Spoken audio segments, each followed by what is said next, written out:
Did Matt Lauer get a fair shake? And also, what is Aleppo? Political analyst Wendy Patrick and Laura Fink join us with more. Good morning to both of you. Thanks for joining us. Good morning. Let's talk first off about Matt Lauer. He's taken a lot of heat after the NBC Commander-in-Chief Forum. And a big question that we're all asking, you've got Donald Trump here, you have Hillary Clinton there going head to head, and yet we're seeing Matt Lauer is the one that's getting all the heat. What do you feel about that, Wendy Patrick? Much deserved? Well, I'll tell you, they have such tough jobs. Let me just start with that. I mean, our hearts go out to these people that are chosen to moderate what has been one of the most divisive, vehement debates that I think we've seen in years. So whoever we chose, it's probably going to get some heat. Now, why is he getting some heat? He's getting heat because the perception, by many at least, is that he went too easy on Donald Trump. He could have fact-checked, in court we call this impeachment cross-examination, his supposed support of the Iraq war. That's something that we've talked about almost nonstop ever since.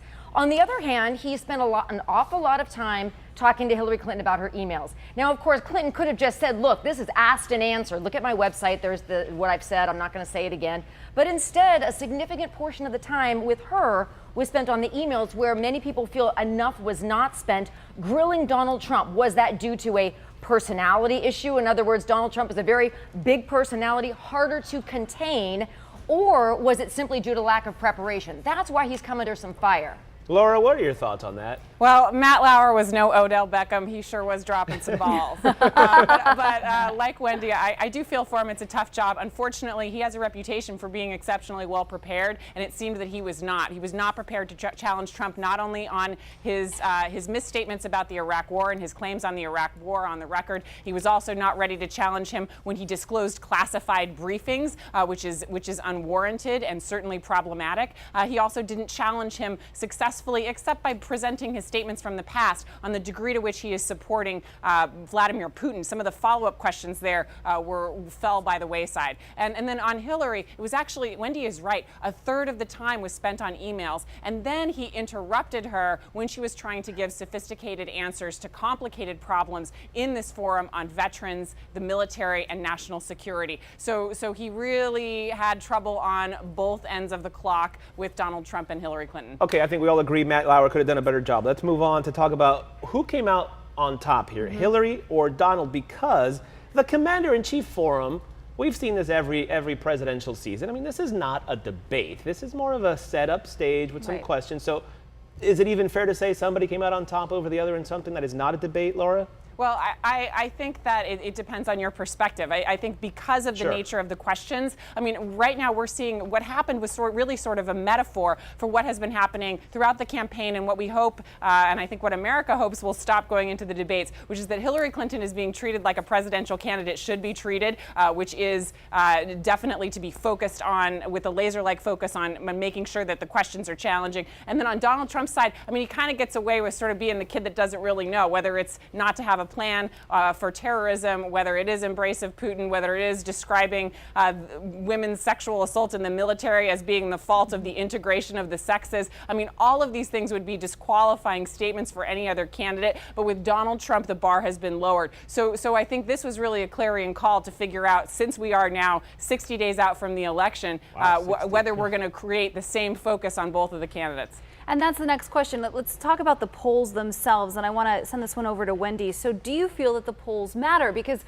we've been going back and forth as the media trying to share all of these different ones. We got Quinnipiac just showing now that Hillary Clinton and Donald Trump are completely in a neck and neck. So when do they start mattering? I think they start mattering now. And Raul's question about who did better in the town hall forum, I call it that because it wasn't really a debate, although it was a dry run for a debate. When you have a commander-in-chief forum, it was a dry run. They were both on stage back to back. You got to wonder whether they ran into each other in the back hallway or whether there was a keep separate order. But it was a great opportunity for voters to be able to compare and contrast those two styles. Now, interestingly, while sure you can argue whether Matt Lauer was easier on Hillary or Trump, most people say he was very easy on Trump. Nonetheless, you got to see a lot of substance from Hillary Clinton, and she's the one who basically said, he's flip-flopped on his position against the war. Now, will the polls reflect that? The polls are tightening, and I know we can argue a couple of outliers, but as we keep getting more and more poll results coming in, it is true that Hillary's post-convention bump seems to be going away. And you know, there's the big M word, momentum. Yeah. If Donald Trump continues to gain on her, I think polls are going to start to matter right now. Right. I mean, we're 60 days out. You said that, it kind of hit me. I was like, oh my God.